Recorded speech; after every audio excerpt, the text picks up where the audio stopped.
আসসালামু আলাইকুম এভরিওয়ান।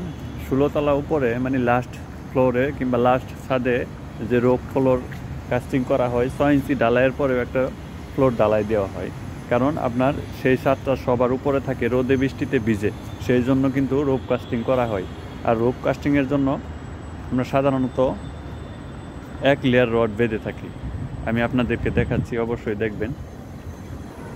এই যে দেখছেন, এক লেয়ার রড এখানে বাঁধা হচ্ছে এবং কি সেই সাথে এই রডগুলো আমরা দিয়েছি 10 ইঞ্চি পর পর। যেহেতু 3 ইঞ্চি ঢালাই দিব, সেক্ষেত্রে 10 ইঞ্চি ঢালাই দিলেই এখানে হবে। যারা নতুন নতুন বিল্ডিং করতেছেন, উপরে যে ছাদটা থাকবে, আপনি 10 তলা করেন, 5 তলা করেন কিংবা 20 তলা করেন, তাতে কোনো সমস্যা নাই, কিন্তু এখানে আপনাকে অবশ্যই ছাদের উপরে একটা এক্সট্রা ঢালাই দিতে হবে।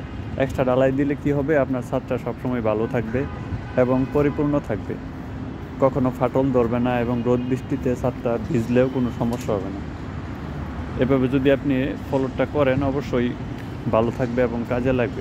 যারা বিল্ডিং এত টাকা খরচ করে বিল্ডিং করতেছেন, তাদের উদ্দেশ্যে বলছি যে আপনারা অবশ্যই আর অল্প কিছু টাকার জন্য উপরের ছাদটাকে ভালো রাখার জন্য, যেটাকে রোপ ফ্লোর বলা হয়, সেটা অবশ্যই একটা এক্সট্রা ঢালাই দিয়ে নেবেন।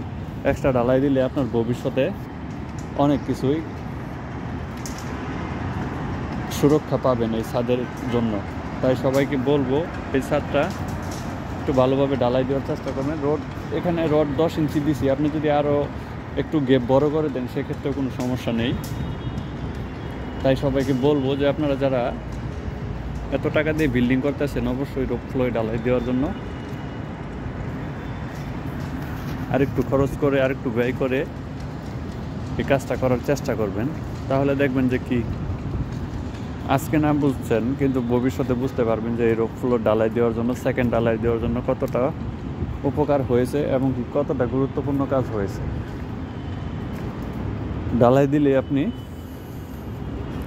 সব ঠিক হয়ে যাবে। এখানে যা দেখছেন, এখানে 10 ইঞ্চি পরপর রড দিয়েছি আমরা। আপনি চাইলে 12 ইঞ্চি পরপর দিলেও সমস্যা হবে না। সেক্ষেত্রে আপনি যদি 10 দেন, 12 দেন, এটা আপনার ব্যক্তিগত ব্যাপার। আর সবসময় চেষ্টা করবেন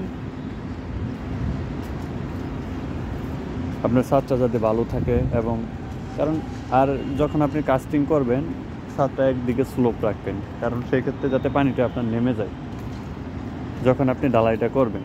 রোপ ফ্লোরে যখন আপনি ঢালাই দিবেন রড বাঁধার পরে, তখন একদিকে একটু স্লোপ রাখবেন। একটু স্লোপ রাখার ক্ষেত্রে আপনার পানিগুলা, বৃষ্টির পানি অথবা যেভাবে পানি দেন, পানিগুলা কিন্তু নেমে যাবে, কোথাও আটকে থাকবে না। তাই ঢালাই দেওয়ার সময় এটা খেয়াল রাখবেন।